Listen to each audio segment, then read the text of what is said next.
nós, toda a gente quer ter... Peraí. Ok. Nós queremos sempre ter vasos Ming nos nossos museus e eles estão em todo o mundo, na Suécia, em França, nos Estados Unidos, Inglaterra, Holanda, Portugal, Espanha por acaso acho que não, mas quer dizer, Itália também deve haver. Nós queremos sempre ter coisas chinesas e nós temos, e os portugueses começaram de facto essa globalização desses objetos, tornaram a porcelana chinesa era um artigo de luxo, mas tornaram-no possível na Europa, porque éramos nós que trazíamos. Nós tínhamos, aliás, o monopólio da importação da porcelana chinesa durante vários séculos. Portanto, nós valorizamos muito a China clássica, mas nós não valorizamos nada a China moderna nem contemporânea. Portanto, há aqui E ele também está a dizer-nos que isso não está bem. Portanto, no fundo, a mensagem dele pode ser vista tanto interiormente para a China, que é nós destruímos muito daquilo que somos, como pode ser para os outros, que é vocês só querem esta parte de nós, que é, lá está, que é a China imperial, romantizada, exotizada pelos ocidentais, e então eu vou partir isto, porque eu vou-vos mostrar que a China não é só isso. E pronto, e de facto, ele, no fundo, o que é que ele faz? Ele está-se a tentar libertar deste conflito, que é um conflito conceptual, que não é provocado por ele, mas do qual a vida dele gira um pouco em torno dele.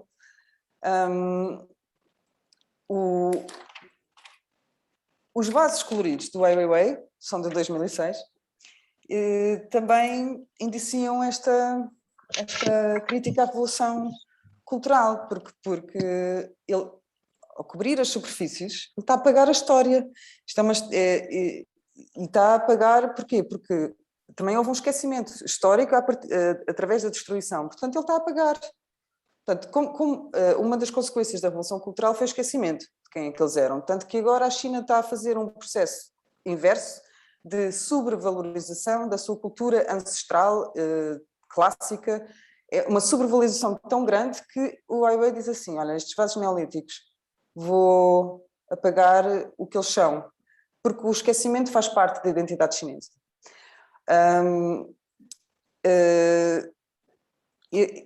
O facto de ele usar muitas antiguidades sob a forma de ready-made,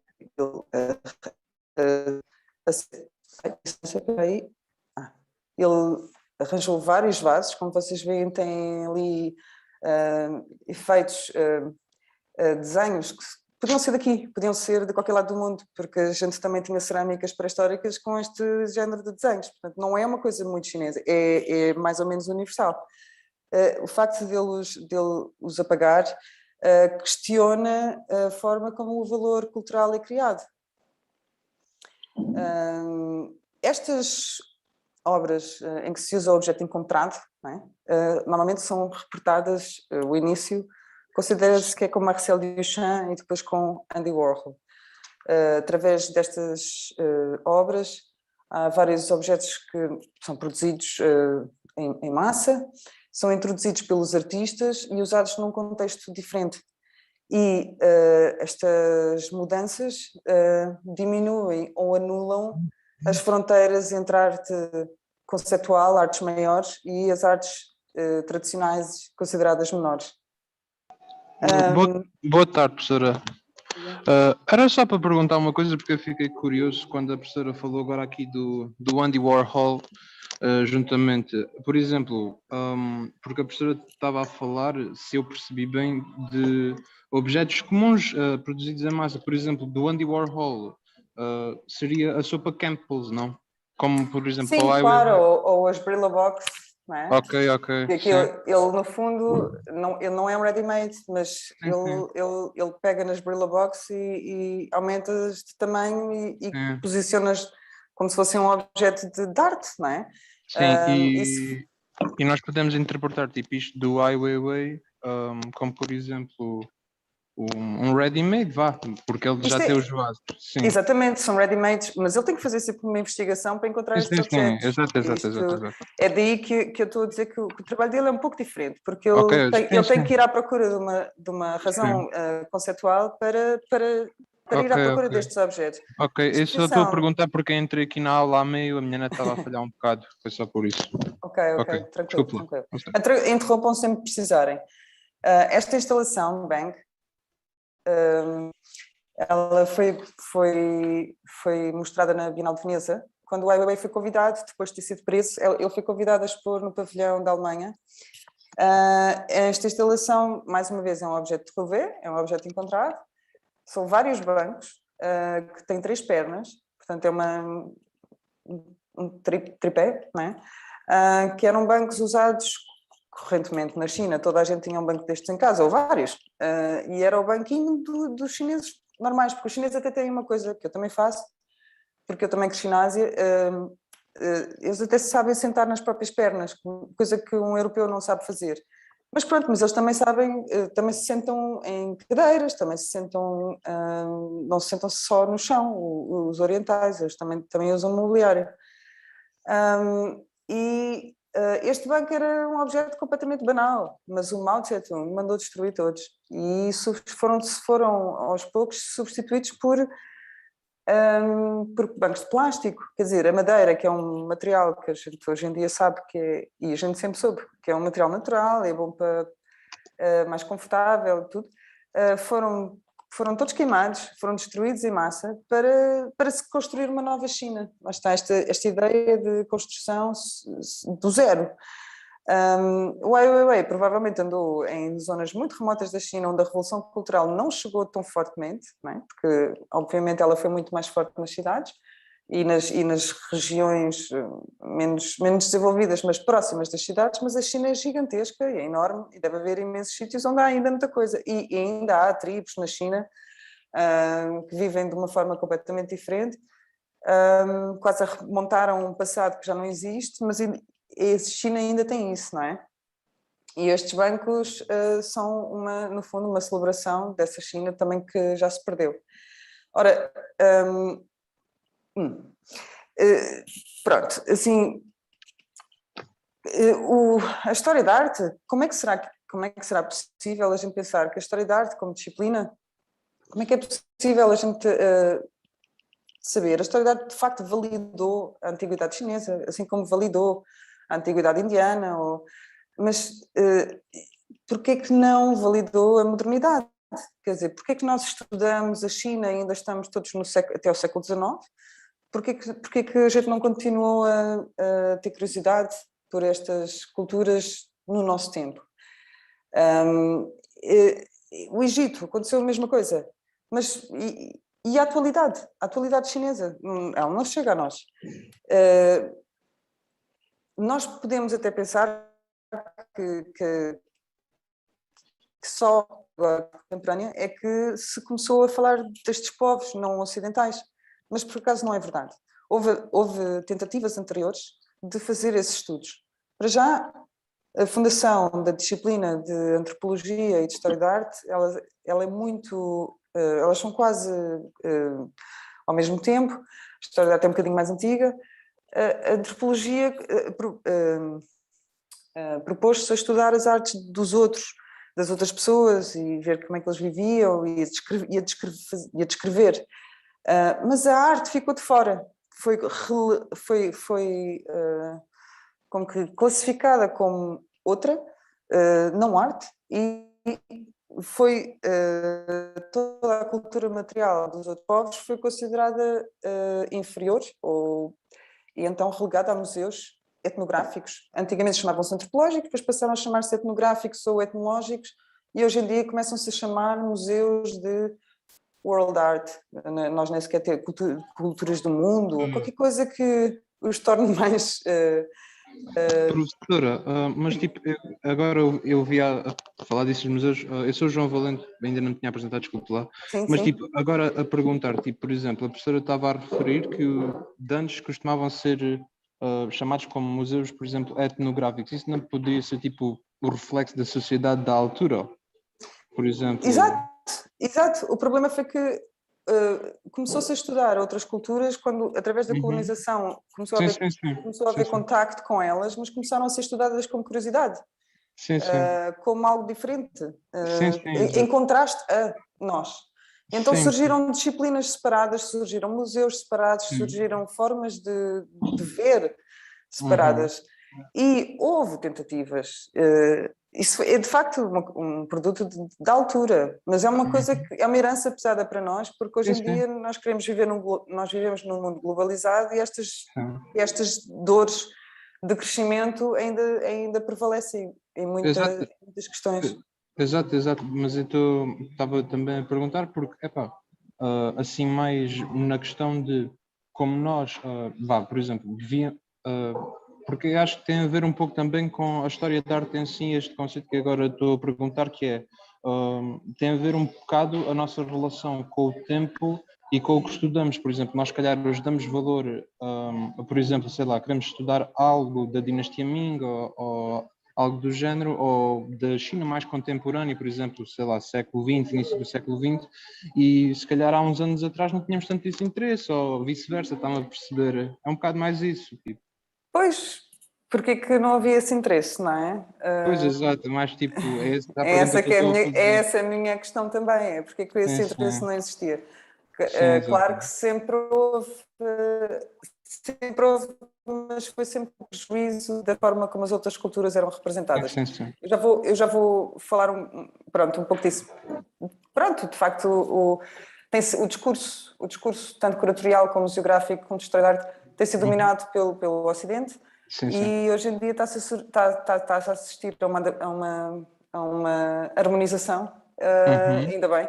Mas ela não é de agora, era isso que eu Sim, agora sim. ia começar Ah, ok, ok. a falar. Então, Ia falar. falo. Hum,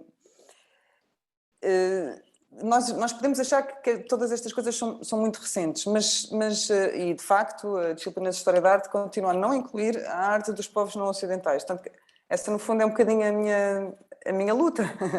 Ah, sim, Mas, sim, sim. e quando inclui, adjetiva. Portanto, a arte é chinesa, ou a arte é indiana, ou a arte é africana, ou a Sim, arte é brasileira. sim, Tu nunca dizes que a arte é francesa. sim, Nunca dizes que a arte é italiana, quer dizer, tu dizes que há o sim, Renascimento italiano, mas sim, não sim. dizes que é uma arte italiana. Portanto, nós Uhum.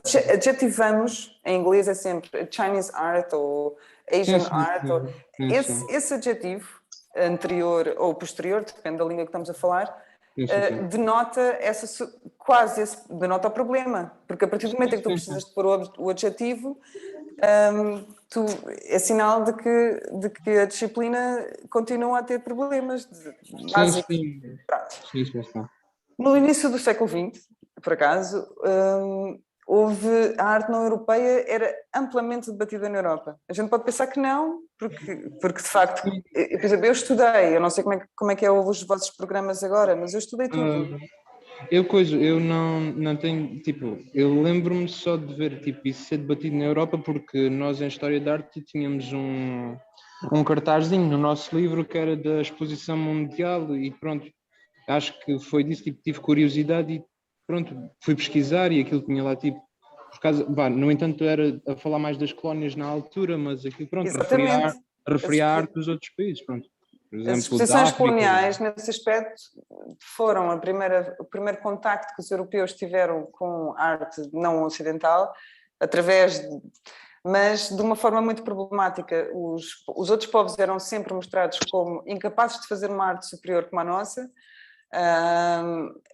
e eram sempre mostrados quase como um gabinete de curiosidade, como se fosse um jardim Sim, sim. zoológico.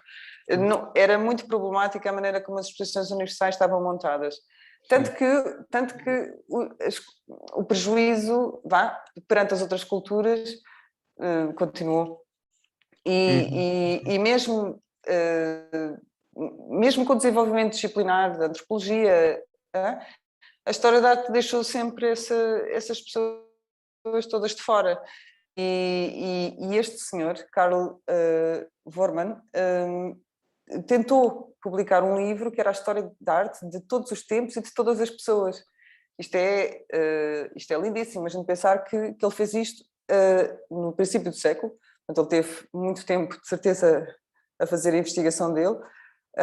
São 4 volumes, como estão a ver, e ele acabou por dedicar uma grande parte à arte dos primitivos, aos outros primitivos não cristãos, dedicou um capítulo, dedicou uma parte, um volume à arte do Islão. Ele achava que deveria de haver uma maneira de juntar tudo, e para ele não havia estas divisões. Portanto, isto é a Alemanha do final do século XIX, princípio do século XX. A Alemanha e a Áustria dominavam todo o discurso na época e de facto fizeram grandes avanços. Na altura, desculpem, só aqui um momento, ok. Ele considerava que isto depois, este senhor fez este livro, ainda editou, fez a segunda edição, depois a intenção dele acabou por não vingar, porque logo a seguir do final da Primeira Guerra Mundial a Alemanha encontrou-se uma grande crise económica, é logo a seguir à publicação do livro dele, e foi a partir daí que começou um nacionalismo alemão e os próprios alemães começaram a focar-se mais na própria arte e a valorização do que é ser alemão, que haveria de levar ao nazismo. Portanto, este processo que estava a existir, que existia desde cerca de 1850 até ao princípio, até 1915, foi interrompido pelo surgimento dos nacionalismos na Europa, e de facto todas estas questões só foram retomadas depois a partir de 89, portanto estão a ver, perdeu-se muito tempo. Ele achava que o que podia unir a arte do mundo, e olhava para exemplos da época, não é? Era a decoração, porque ele achava que a decoração era transversal a toda a gente tinha uma arte decorativa, toda a gente tinha uma arte para fazer belo, e provavelmente a teoria dele resulta da atenção que os artistas, nomeadamente os neo-impressionistas, nomeadamente o Van Gogh, tiveram das gravuras que vinham do Japão para a Europa e de todo o interesse que as sociedades europeias tiveram nas culturas não ocidentais no final, durante o século XIX. O orientalismo, que é um movimento artístico também muito importante, e o próprio neoimpressionismo mais tarde, mostram como o europeu teve sempre muito interesse nas outras culturas, mas com uma condição, é que elas não tivessem, como é que se diz, quase como que infectadas, não é bem infectadas que eu queria dizer, não tivessem sido destruídas, não é totalmente, pela nossa presença. Portanto, eles queriam vê-las de uma forma mais pura e achavam que a pureza se podia encontrar no mundo fora do mundo europeu, que era um mundo mais moderno, mais modernizado, cheio de máquinas, e achavam que então a gente podia encontrar essa pureza nos outros povos que ainda não conhecíamos também. Os artistas de vanguarda do início do século XX interessaram-se muito por arte não europeia e, inclusive, esta foi considerada um motor da arte moderna na Europa. E isto tem sido descrito pelos intelectuais como uma grande invenção. Ora, vocês têm, por exemplo, no princípio do século XX também a curiosidade pelas máscaras africanas e pela escultura africana, levou o Karl Einstein a produzir esta brochura Neger Plastic, a escultura negra. Mas quando a gente abre este livro, numa página qualquer, vocês podem ir à internet que este livro está lá. Tem uma imagem de uma escultura, não diz de onde é que é, não diz quem é que fez. É impossível saber até o tamanho, porque não há lá uma régua que nos situe. E isto, apesar de eu saber, e provavelmente a Teresa, talvez alguns de vós saibam, é uma escultura de Chokwe de Angola.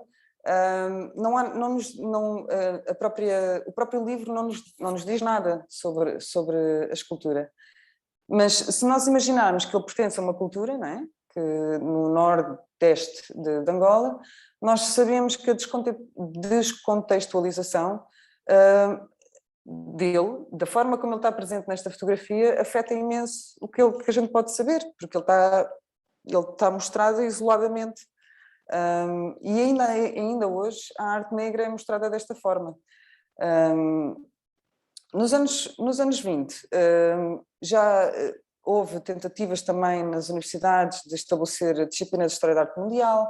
Por exemplo, houve novos departamentos de arte não europeia que foram fundados em Berlim, como em Colónia, mas está, eu já me vou repetir. Como eles perderam a guerra em 1918 e a República de Weimar acabou em 1933, e o regime nazi tomou o poder, todas estas tentativas de estudar arte não ocidental foram consideradas degeneradas. Esta arte foi toda considerada degenerada e a arte alemã foi considerada superior, portanto o foco virou-se para dentro e para os vizinhos que eram semelhantes, portanto não incluam Portugal, e todos os investigadores que viviam na Alemanha saíram para fora do país. Ora, foi assim que as coisas mudaram e durante bastante tempo.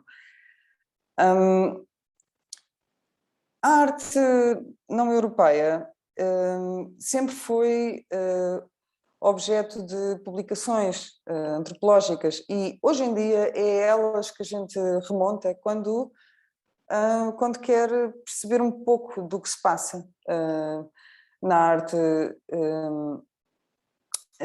não ocidental. É problemático fazê-lo porque, por um lado, o ocidental que vai a um país que não é do Ocidente vai ser por uma posição de observador, um observador participante. É um método inventado por Malinowski, Bronislaw Malinowski. Não sei se vocês conhecem um livro, Os Argonautas do Pacífico, mas podem tirá-lo da internet também. É considerada uma obra de base, de compreensão de outras culturas, mas é um método que está que está a ser bastante questionado, embora seja ainda muito usado. A ideia de um ocidental ir para outro país, ficar lá durante bastante tempo, viver com as pessoas, comer o mesmo que elas, mas depois tirar notas interpretativas, porque no fundo ele nunca é neutro sobre quem aquelas pessoas são, é considerado hoje em dia faccioso e já não é, já há outras maneiras de fazer antropologia. Bom, mas não é o meu campo. Pronto, até 68, por aí,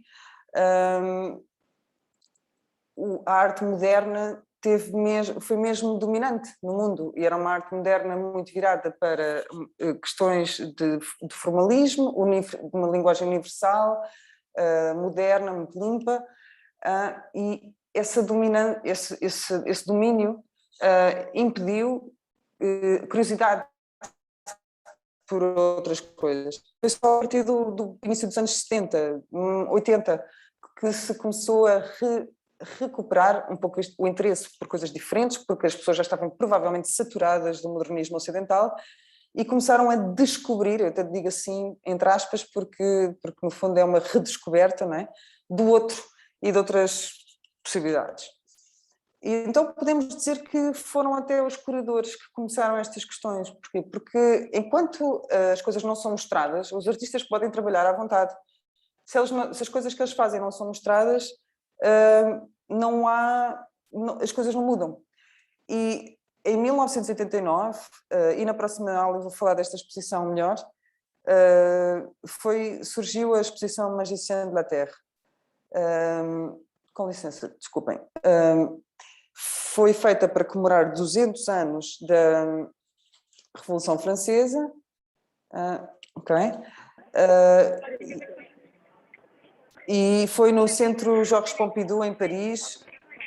Foi uma exposição muito importante porque recomeçou o debate. Mas não foi uma exposição satisfatória. Falamos disso depois na próxima aula. Entretanto, continua a ver-se a arte sempre de uma forma que a invenção, lá está, da arte moderna, as invenções são todas feitas pelo artista ocidental. Por exemplo, nós temos usado o conhecimento que temos, porque as coisas chegam à Europa, de uma forma completamente livre, mas sem dar crédito de onde é que as coisas vêm. Isso é uma das coisas que é muito combatido, que é muito falada hoje. Quando se tenta está a fazer-se um revisionismo, por exemplo, da arte moderna, acerca disso, há muitos artistas que se inspiraram em coisas, se apropriaram de coisas que não eram da sua cultura, mas sem darem o crédito a, não é? Por exemplo, aqui temos 2 exemplos de cabeças de mulher na arte de Picasso, no princípio do século XX, e uma delas, a de direita, faz parte do quadro As Demoiselles d'Avignon, que é considerado uma grande, quase como um grande momento de uma grande invenção. A utilização da máscara africana pelo artista ocidental é celebrada como uma invenção, não é celebrada como ele inspirou-se em, como se a ideia de inspiração só existe para nós temos o direito não só de nos inspirarmos, mas de usarmos sem autorização e de não reconhecermos. Tanto que o Picasso, perguntaram-lhe várias vezes se ele teria mesmo usado referências das máscaras, ele nunca admitiu. Portanto, há uma certa tentativa de mostrar o artista ocidental como um grande inventor, como um gênio artístico. Pessoal, antes, eu queria só perguntar, professora, só para perguntar, por causa que isso levantou-me uma questão. Existe, o que é que a professora considera, como, por exemplo, apropriação ou inspiração? Porque um artista, por exemplo, pode se inspirar numa cultura de outro país e, no entanto, pode haver gente que, dependendo da intenção, pode simplesmente apropriar-se, do material. A palavra inspiração hoje em dia já não é usada, porque todas as inspirações no fundo são apropriações. Tu estás a apropriar de alguma coisa que não é tua. O significado da palavra apropriação é tornar algo que não é teu como teu. Quando tu fazes isso a partir de uma cultura que não é que é exterior a ti, isso é considerado eticamente, hoje em dia, não é? Hoje em dia é considerado eticamente questionável. Quando tu aproprias a tua própria cultura, até se chama isso reapropriação, porque é como se tu tivesses distanciado da tua cultura para depois de poderes voltar a ela. A arte contemporânea trabalha muito estas questões. Por exemplo, aqui, nesta imagem que está aqui, o artista italiano Alighiero Boetti, o trabalho é feito por ele, o trabalho é desenhado por ele, o trabalho é uma encomenda que ele fez, ele desenhou uns mapas do mundo e ele enviou, eu não sei muito bem qual é que é o processo, mas ele enviou os desenhos, imagino eu, os estudos, para o Afeganistão. E eles foram bordados, são cerca de 8 mapas do mundo, foram todos bordados por mulheres no Afeganistão, e ele não teve qualquer influência, nem contacto, nenhum, zero, com o processo de manufatura. O que é que isto também indicia? Indicia que o artista ocidental também tem o direito de usar uma comunidade num país longínquo do dele, que ele não conhece, que ele não sabe sequer se estavam a trabalhar em condições de escravatura ou se estavam a ser bem pagos, não sabe nada. Ele, por isso, simplesmente pode usar as capacidades técnicas que existem noutro país e usá-las em benefício próprio, porque foi ele que ficou o artista famoso. O Alighiero Boetti mostrou estes trabalhos na exposição Magicien de la Terre, que eu mostrei há pouco. Okay. E, no fundo, essa exposição, que foi a primeira tentativa de sempre de juntar o mundo não ocidental e o mundo ocidental, de juntá-los todos numa mesma exposição, teve projetos problemáticos como este, que é um artista ocidental que vai a um país remoto, utiliza as suas capacidades técnicas para fazer o trabalho dele sobressair. Esta exposição teve muitos lugares comuns como este, aliás, mas isso a gente depois fala na próxima sessão. Havia os contrastes entre os artistas ocidentais eram considerados conceituais e podiam fazer o que quisessem, os outros vinham como se fossem primitivos, portanto os contrastes que a exposição mostrou tinham muito mais a ver com a forma como nós olhamos para eles do que com a forma como eles são. Eles também têm cidades, eles também têm artistas que estudaram em Paris, também têm artistas que estudaram em Londres e que fazem a arte ao mesmo modo dos artistas ocidentais. No fundo, a exposição foi uma oportunidade perdida para se ver a arte de todos os países produzida entre, sei lá, 1980 e 1989 em pé de igualdade. Ela mostrou coisas que remontam ao século XIX. Portanto, esses contrastes foram provocados pelo desconhecimento que nós tínhamos. Porquê? Porque as únicas pessoas que foram à procura da arte eram todos franceses, a equipa era toda francesa. O que é que eles sabiam daqueles países? Nada. Portanto, pronto, mas isso depois falamos um pouco mais na próxima aula. Mas pronto. Sim, diga. Lembrei-me agora de uma questão que eu achei muita... Quer dizer, achei graça, mas é grave, não é? E acho que talvez alguns de vocês recordem. Acho que foi no início do verão, uma notícia sobre uma estilista americana, que é a Tory Burch, que estava a vender uma camisola, supostamente inspiração dela própria, não é? Da Aveiro, não era? De Póvoa do Varzim. Da Póvoa aqui de Portugal, mas dizia, tal é o seu conhecimento dos outros, não é? Nós portugueses somos os outros para os americanos, obviamente. Nós éramos a inspiração mexicana. Tipo, exato. Ela dizia que a camisola era de raiz mexicana, de inspiração mexicana, mas de produção própria. Pôs uma camisola que custa 80 euros cá, a vender por 800, não, por 800 mesmo. Okay. E mais uma vez ela achava que estava tudo bem. Pronto, mas lá está, este tipo de questões toca.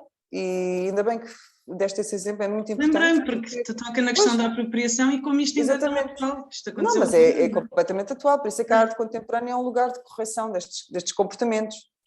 Por isso é que o Ai Weiwei se dá ao luxo de fazer aquilo que ele faz, porque ele no fundo está a apropriar os vasos chineses e faz com eles aquilo que ele bem entende, mas ele é chinês. Não é? Ele, no fundo, está a reapropriar, não é, a própria história chinesa para fazer uma nova leitura do que é que se passa na China. Mas ele, no fundo, ele tem legitimidade para o fazer. A senhora americana a dizer que a camisola de inspiração mexicana, por acaso era portuguesa, quer dizer, ainda bem que aquilo aconteceu, criou muita celeuma, as pessoas ficaram muito, muito chateadas, mas isto é a vida de todos os asiáticos e de todos os africanos e de todos os povos primitivos há séculos, que é assim. Quer dizer, nós é que, quando nos toca, também não gostamos, mas isto é a vida deles, no fundo. Estas senhoras afegãs, ninguém sabe quem elas são. Estes mapas são muito interessantes. Se vocês forem à internet ver mapas da Alighiero Boetti, há um que tem o mar cor-de-rosa. A gente não entende porque é que elas fizeram isso, mas é exatamente por ele não ter tido contacto com elas que acontecem coisas mirabolantes nos mapas. São muito interessantes. E como veem, o mundo mudou muito desde 89.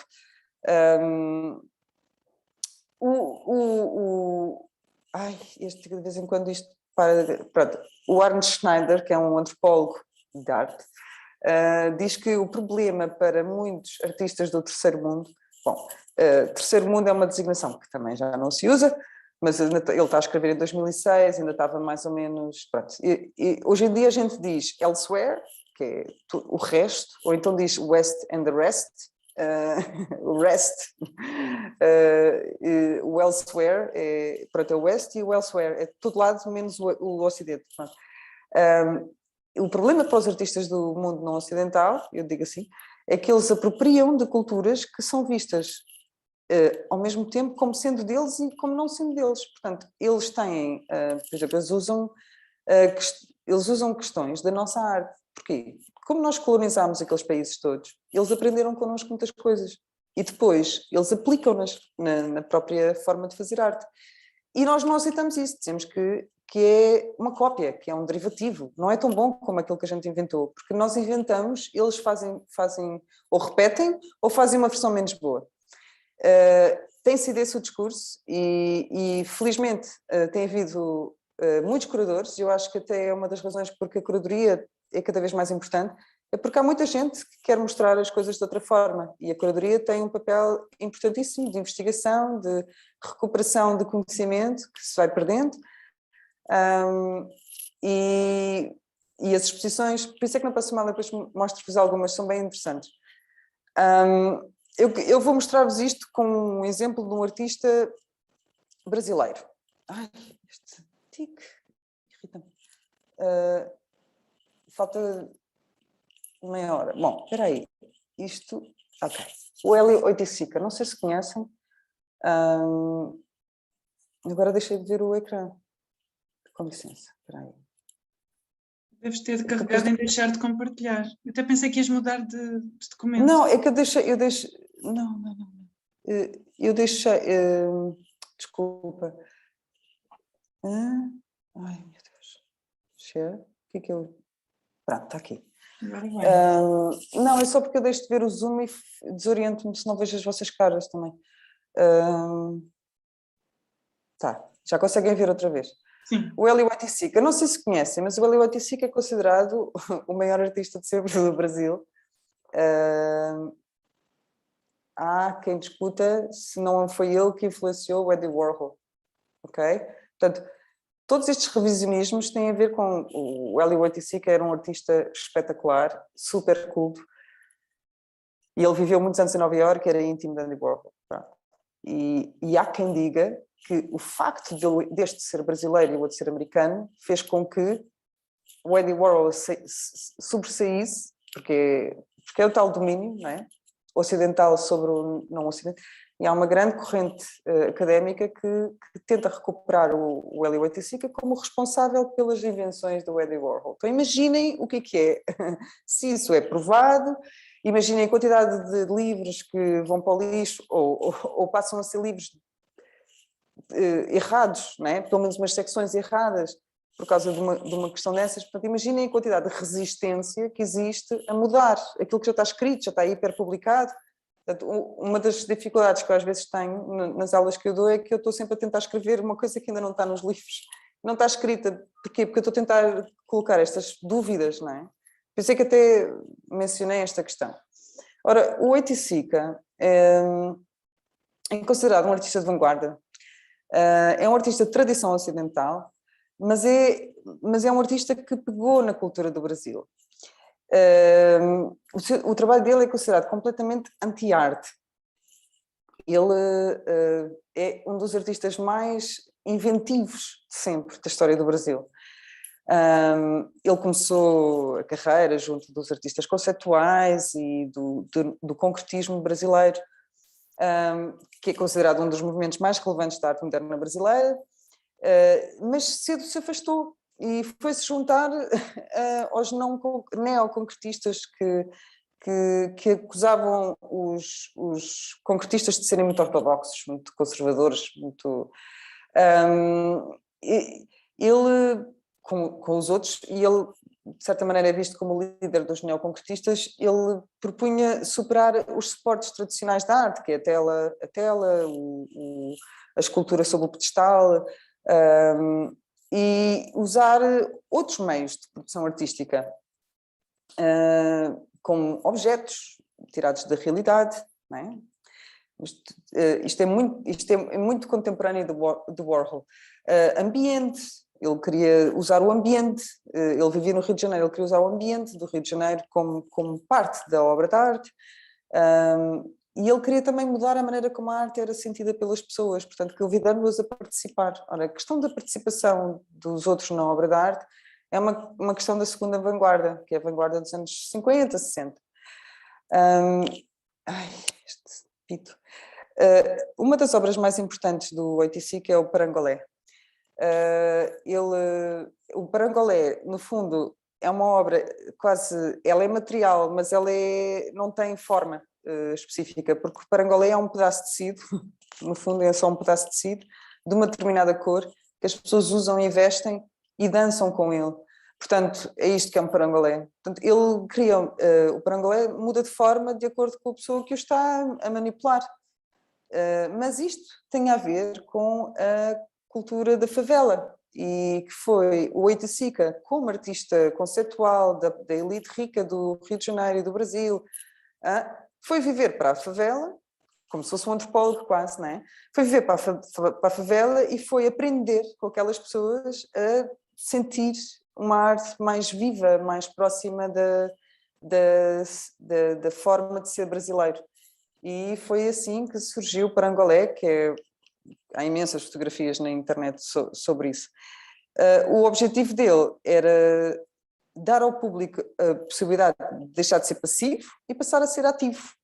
E o artista passou de alguém que organiza uma obra de arte a ser somente uma pessoa que catalisa, no fundo ele provoca o público a participar. Portanto, o papel dele passou a ser quase de gestor da obra, porque a obra era independente dele. Outro trabalho que é muito importante dele é o Tropicália. A Tropicália esteve exposto no CCB há uns anos, em 2012. O trabalho foi tão importante que deu origem a um movimento.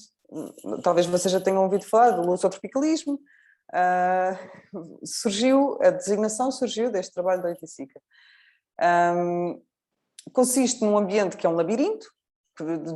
Uma pessoa anda na obra e tem que andar e tem que entrar nestas estruturas de madeira, aqueles chamam penetráveis. Portanto, a obra de arte penetra-se, não se observa, mas entra-se nela e os sons da floresta, as araras, a água, as plantas que ele punha, os cheiros que ele punha, quer dizer, no fundo é uma experiência sensorial, é uma recriação de uma experiência sensorial de um modo completamente conceitual, descontextualizado, dentro do Museu de Arte, portanto dentro do quadrado branco, e também tinha televisão, também tinha rádio. Porquê? Porque isso também faz parte da vida na selva no Brasil. Portanto, todas estas referências vieram para a arte. Ele não pretendia fazer nada nacionalista, ele não estava a tentar fazer uma arte brasileira, mas estava a tentar mostrar ao Brasil o que era o Brasil através da sua cultura. Não estava a tentar... Ok? Ele, através destas obras, olha, aqui mais aspectos da Tropicália, como todas as plantinhas da selva brasileira, ele estava a tentar criar ambientes, mostrar como o ambiente também envolve o corpo e a nossa própria existência, e estava a tentar mostrar a descoberta das favelas, onde as casas são feitas de pedaços de lixo, e no fundo os penetráveis são uma redução conceitual do que é a realidade de uma favela no Brasil. Aqui estão a ver as araras, está ali uma arara na gaiola. É muito interessante porque de facto os pássaros fazem parte da instalação. Porquê? Porque eles vivem dentro a favela no Brasil, no Rio de Janeiro, não sei se já foram, é mesmo próxima da floresta tropical do Rio de Janeiro. Quer dizer, não sei muito bem como é que aquilo é, mas é sempre na montanha, na parte superior do vale. A cidade é cá em baixo. Tem normalmente sítios bonitos. E na altura o Brasil, o crítico Mário Pedrosa, já morreu, mas um crítico muito importante da arte brasileira, até chegou ao ponto de dizer que hoje chegamos ao fim daquilo que se chamou arte moderna, que foi inaugurada pelas Mademoiselle d'Avignon, que foi inspirada na arte negra, recém-descoberta, não é?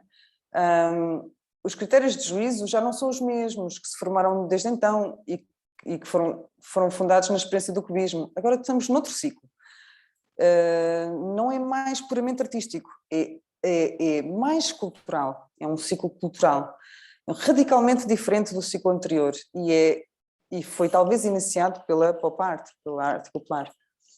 Este novo ciclo de vocação anti-arte eu chamaria de arte pós-moderna.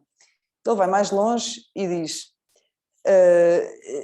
de passagem, desta vez o Brasil não é um modesto seguidor, é antes um precursor. Os jovens do anticoncretismo e sobretudo do neoconcretismo, entre os quais o Oiticica, sob muitos aspectos anteciparam-se ao movimento do op e mesmo do pop, e o Hélio Oiticica era o mais jovem do grupo.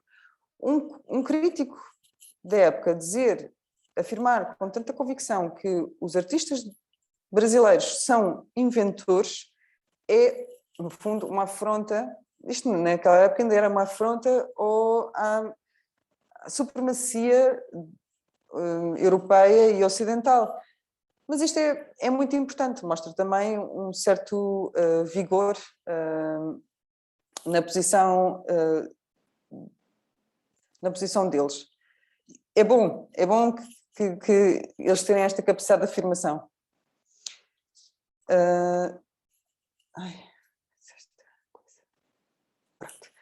A nova objetividade o 85 escreveu um manifesto para dizer o que ele vinha fazer.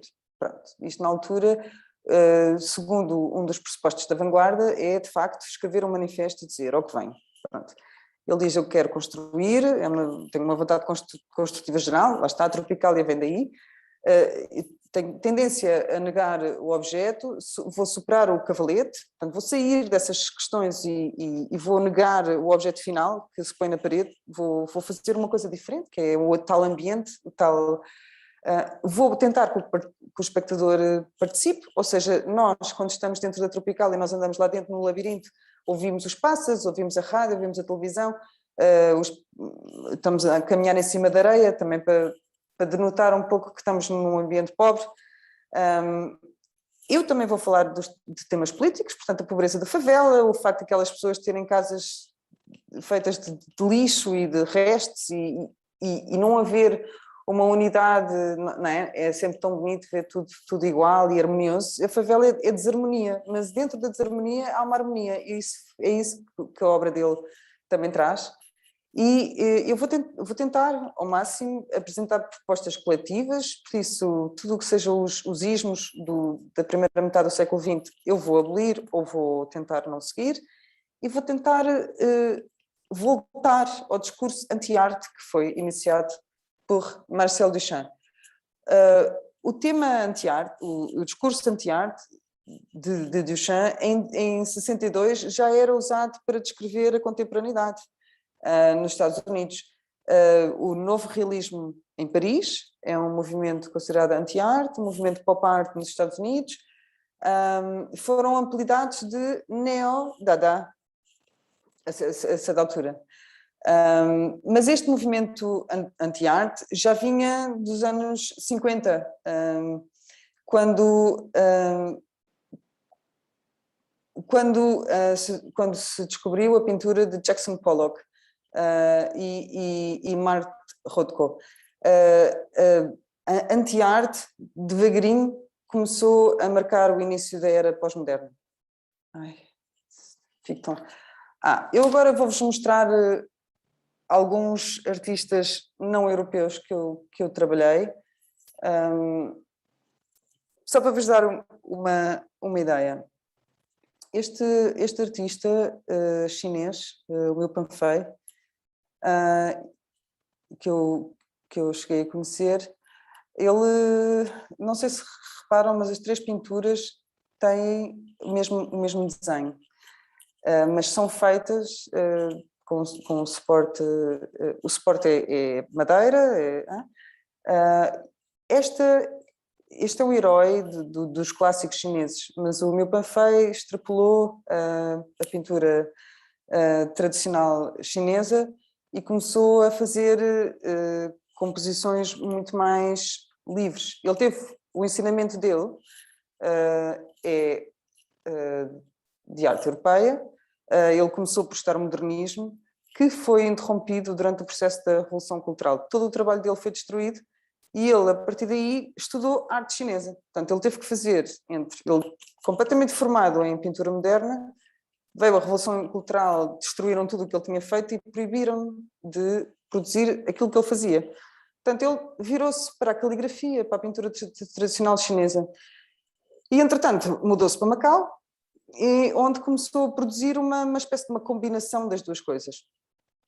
Eu lembro-me que quando vi isto gostei muito porque havia qualquer coisa que eu conhecia e havia qualquer coisa que eu não conhecia. Pronto. A minha tese de doutoramento, e vou-vos agora mostrar um bocadinho porque que eu faço isto e porque que eu arrumo as ideias assim. Eu olhei para a situação e disse assim, o que eu vejo é que há um objeto de arte, tem uma certa, pronto, representei por um quadrado, e há um objeto etnográfico que está noutro museu. Mas aquilo que eu estou a ver agora na arte é uma coisa que tem os dois. Este diagrama até é um diagrama de Leonardo da Vinci com o homem. Quer dizer, este diagrama é ótimo para explicar o que é que eu estava a ver a partir dos anos 90, que é talvez aquilo que a exposição Manchester de la Terre não mostrou.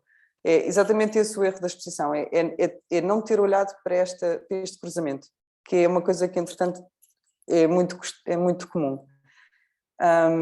Olhem para esta escultura. É de 75, eu digo aí que é de 96 porque, como uma obra de vanguarda, ela foi refeita, como o urinol do Marcel Duchamp foi feito outra vez. O busto desta escultura é uma réplica de um busto clássico, da cultura clássica de Bali, e o artista na escola, na universidade, fez um gesso à volta, tirou o molde, fez um molde daquele objeto que estava lá na escola. Portanto, ele nem sequer fez ele pura e simplesmente foi um objeto que ele encontrou, fez a cópia e pronto. E uns anos mais tarde surgiu a possibilidade de fazer uma exposição sobre as novas tendências da arte na Indonésia. Um grupo de artistas jovens estava descontente com o que estavam a aprender na escola, com os prémios que estavam a ser atribuídos sempre aos mesmos e sempre aos artistas modernos, e propuseram-se olhar para a cultura indonésia para fazer uma arte que não fosse igual à dos Estados Unidos. E o Jim Supankot pegou no busto e meteu em cima de um pedestal e depois desenhou o corpo de uma mulher por baixo.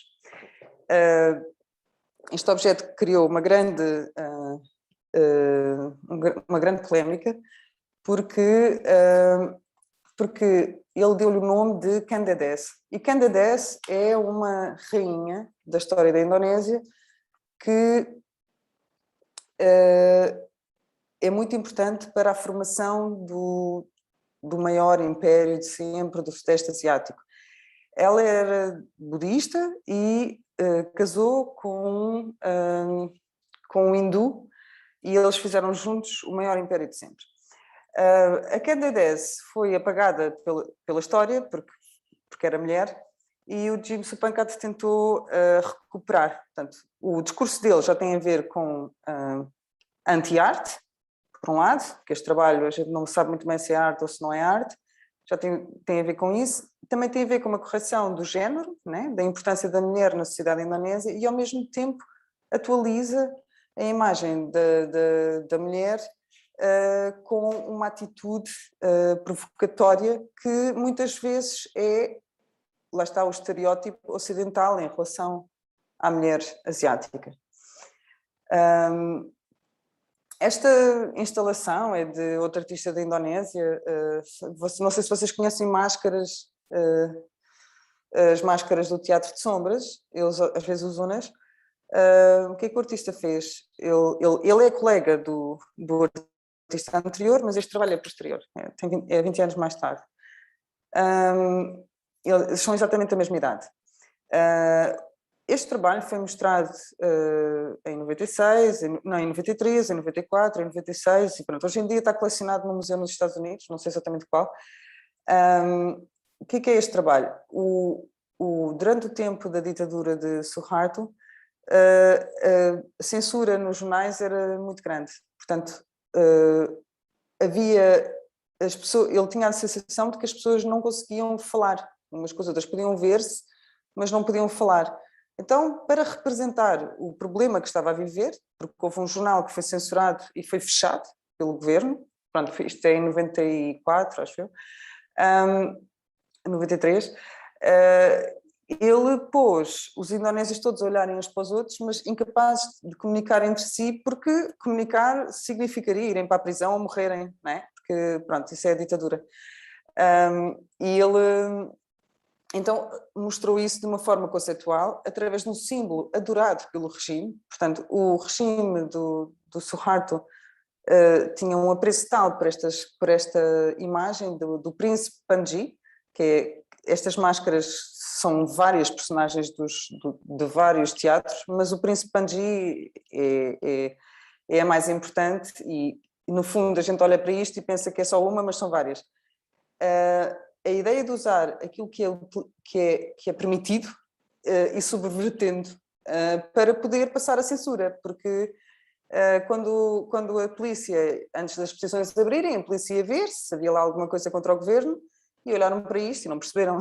Portanto, estão a ver, os artistas têm encontrado sempre subterfúgios para mostrar descontentamento, às vezes segundo o seu próprio país, às vezes para o mundo fora.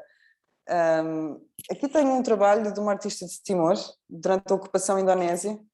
Ela usava... Bom, eu gosto muito da Maria Madeira, já a conheço há vários anos, mas este trabalho é interessante porque ela usa bocadinhos de tecido, hoje em dia é considerado o tecido nacional de Timor-Leste, chama-se tais, e ela quase que faz uma prisão e mete a criança lá dentro, não é? É uma pintura, ela fez esta pintura enquanto estava exilada, portanto, ela tinha pouca informação sobre o país dela, mas a pouca que havia, porque ela estava fora do país, portanto ela tinha sempre alguma, surgiu uma imagem de uma criança no jornal que a deixou muito angustiada, porque as crianças estavam a ser todas tiradas dos pais e postas noutro sítio, ou mortas, então ela fez esta pintura com objetos encontrados e meteu lá a criança que tanto a fez sentir mal. Isto é outro trabalho dela, mais conceptual. Houve uma tortura de um artista, de um resistente jovem timorense, que a polícia indonésia fez um interrogatório e então meteram-no por cima de uma cama com ferro, com pregos, e sempre que ele não respondia às perguntas que eles queriam, eles metiam-lhe um pneu em cima e o rapaz acabou por morrer com tantos pneus por cima dele. E então, para celebrar esta morte terrível e absolutamente violenta, ela fez esta escultura, são os pedaços de madeira, os pregos, né? E um pano. O pano, porque assim ela estava... São rituais funerários no país que se cobre a pessoa que morre com um pano tradicional.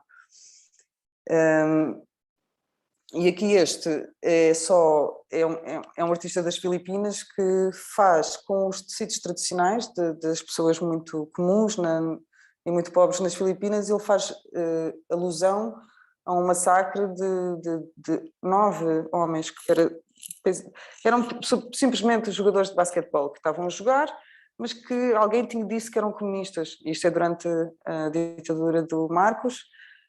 Então, porque alguém disse, mataram-nos todos e cortaram-lhes os braços e as pernas e aparecem aqui os corpos todos e os pedacinhos por baixo. Só para vos dizer que a maneira de fazer, há muitas maneiras de fazer, e estes artistas estão a tentar reintegrar a cultura deles na arte, mas como veem, estes trabalhos que eu vos mostrei são muito a nossa linguagem conceptual. Portanto, há uma aproximação e pronto, é sobre isso que eu tenho estado a trabalhar. Só para terminar, eu não sei se já não estou a passar... Não, de facto, eles continuam... Posso? Estou mesmo a terminar, é o último slide. Sim, Leonor, eu ia-te até agradecer pelo escrupuloso cumprimento do tempo. Eu só tinha pedido para acabar um bocadinho mais cedo, porque eu sei que há alguns alunos que precisam se deslocar para uma aula presencial, mas estás perfeitamente no tempo, podes concluir com calma. Pronto. Obrigada. Olha, tenho ali outra gralha. O meu computador é em inglês e eu peço desculpa. Ocidental, pronto. Ela, de facto, continua refém de um discurso... a arte deles continua refém do nosso discurso, pronto, mas esta divisão, apesar de se manter a nível disciplinar, né, porque continuamos a ter antropologia e continuamos a ter história da arte, e apesar de se manter a nível museológico, continuamos a ter museus, há arte que recusa estas divisões. Estes últimos exemplos que eu vos dei, desde o OITC até estas pessoas, foi só para vos confundir um bocadinho mais, porque, no fundo, se isto fosse fácil, era bom, mas não é fácil. Porquê? Porque, por muito que as instituições e as disciplinas continuem a ser assim, os artistas conseguem sempre sair daquilo que a gente lhes impõe, da caixinha que a gente lhes impõe, e fazer uma coisa que extrapola a caixinha. Portanto, isto não é fácil, isto é um processo. Eu até vos mostrei aquele diagrama só para vocês verem. A única maneira que eu consigo de explicar o que é que se passa é exatamente o círculo e o quadrado, e estão juntos no mesmo trabalho. É só para vos complicar um bocadinho mais e para vos obrigar a pensar. Porque se um dia qualquer vocês se interessarem por um artista de Angola ou não sei o quê, vocês vão ter sempre duas hipóteses. Ou ele vai ser um artista completamente ocidental, mas assim, né?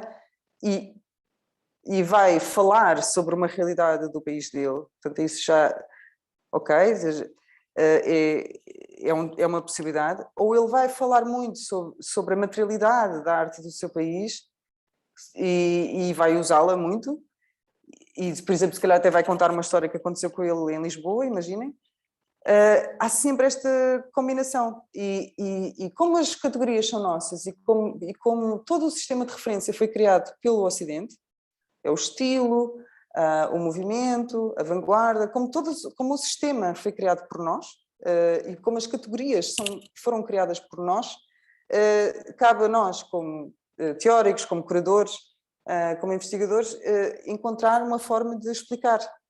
Pronto, só isso, que não é uma coisa fácil, mas eu acho que é preciso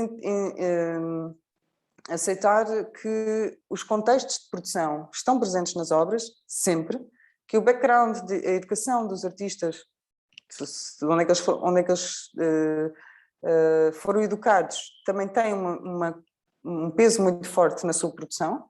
Isso nota-se muito nas antigas colónias, exceto as portuguesas, porque nós não temos de facto um peso que os espanhóis tiveram nas Filipinas. Nós não temos esse peso em Angola nem em Moçambique, portanto, ou que os holandeses tiveram na Indonésia, ou que os franceses tiveram no Vietnã. Quer dizer, nós não temos esse peso cultural em termos académicos que os outros países tiveram. Nós temos um colonialismo um pouco diferente,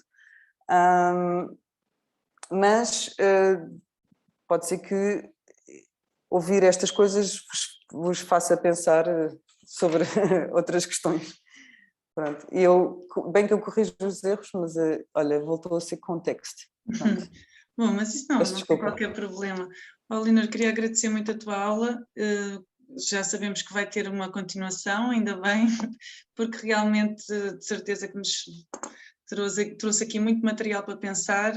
Certamente que ao longo das aulas eu vou-te citar e vou dizer, lembram-se quando a Leonor disse, não sei o quê, porque realmente esta questão, esta divisão entre os museus de História da Arte, os museus de Etnologia, e são questões centrais, não é? para abordar esta disciplina de História e Teoria da Museologia e Curadoria, portanto são temas centrais. Eu pessoalmente até achei curioso, pronto, nós ainda não nos conhecemos praticamente, mas é um tema que sempre me interessou muito, por exemplo, este episódio da história dos anos 80, digamos assim, daquela exposição do MoMA, do primitivismo do século XXI. Sim, eu vou falar dela na próxima aula. Pronto. E depois, no fundo, a resposta do mais de lá à Terra é uma resposta a este escândalo, não é? E o que eu, pronto, e falaremos depois sobre isso na próxima aula, realmente são momentos que eu acho assim, fundamentais da história contemporânea, do que realmente temos que pensar e temos que ver isto tudo como desafios do século XXI também, que eu acho que isto está-se a escrever agora.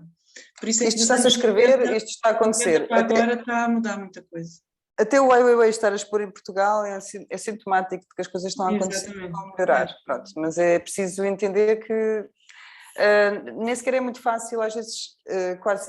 É interessante pegar um artista para mostrar o princípio do pós-modernismo quando ele é brasileiro, mas há histórias dele ter sido rejeitado por toda a gente porque ele não era suficientemente brasileiro, ou então não era suficientemente ocidental porque era uma cópia. Quer dizer, todas estas críticas têm existido para manter as coisas como são. Só que há uma afirmação dos países não ocidentais que se está a sentir hoje em dia muito através das bienais, né? Porque eles têm pavilhões que antes não tinham. Não havia. Não. Portanto, os próprios países estão a fazer essa aposta. Há várias bienais no mundo não ocidental que também estão a permitir esse cruzamento, não é? E essa exposição dessas pessoas que não tinham lugar. é uma das questões. Eu tenho um ensaio escrito sobre isso, sobre bienais de resistência, que foram surgindo no mundo para mostrar coisas que não eram mostradas. Pronto. Há uma série de coisas que têm sido feitas, mas isto é um processo muito longo. No meu caso, eu gostava que a disciplina de História da Arte fosse mais abrangente e mais inclusiva. E é muito difícil porque as categorias são nossas, lá está, mais uma vez, as categorias são nossas, por isso é difícil metê-los lá dentro. Pois é, que é sempre aquela tendência, eu achei graça quando referiste a tendência para a adjetivação, é sempre a arte chinesa, a arte egípcia. Exato, mas não, devia ser o artista, não sei, quer dizer, não devia existir. É um pouco como as questões de género também, não é? Porque é que temos que mencionar que é mulher, por exemplo, não é? É um pouco, ainda estamos a passar... Pois, mas hoje em dia já estamos no LGBT, não é? Portanto, já estamos noutro nível de minoria. Mas agora fala-se muito das minorias, não só étnicas, mas também dos povos ainda primários, não é? Que sei lá, nem sei, indígenas, que ainda subsistem, eles também têm arte. Sim, sim. Nós é que achávamos que aquilo não era arte, mas agora começa-se a... Quer dizer, no fundo, eu acho que o nosso tempo, apesar de ser um tempo horrível, e eu achar que nós estamos a passar uma fase horrível na humanidade, mas todas foram, a única coisa que me deixa com alguma esperança é que todas foram más. Nós estamos a tentar recuperar e estamos a tentar corrigir muita coisa. Este é um tempo de correção. Pronto, eu acho que a curadoria é um bom veículo. Só tem um problema, é que é muito caro fazer exposições e então não sei, eu ando a tentar há muitos anos e não é fácil. Portanto, também são outras coisas, são outras questões que vêm mais tarde. Pois é. Da money. Está bem. Mas Então na próxima aula também poderás depois falar um pouco sobre essa dificuldade e essa questão mais prática, não é? Como é que te consegues mover realmente? Se eu conseguir, eu depois hei de te explicar, mas Tá eu ainda bem. estou em processo de... Não é? Eu agora estou à procura de financiamento para fazer uma exposição, mas primeiro tive que a vender, agora já está vendida. Em princípio está vendida e aceito, mas depois vou ter que ir à procura de dinheiro, que eu acho que é uma coisa que é absolutamente difícil. Bom, mas depois falaremos sobre isso mais tarde. Está bem. Então, muito obrigada, Leonor, e muito obrigada aos ouvintes. Tivemos 48 alunos, agora já não tantos, agora temos 35, mas foi assim, eu pedi, não é? Pedi para as pessoas aderirem a estas aulas com convidados, porque é óbvio que temos que homenagear a pessoa que está aqui a dar-nos esta aula, não é? Que é uma generosidade enorme, e também agradecer então aos 48 alunos que estiveram aqui, 48 não, menos nós, 46. Então fico também muito contente com a adesão da turma e mais uma vez obrigada, Leonor, até para a semana, tudo bom? Até para a semana e boa aula. Tchau, tchau, tchau.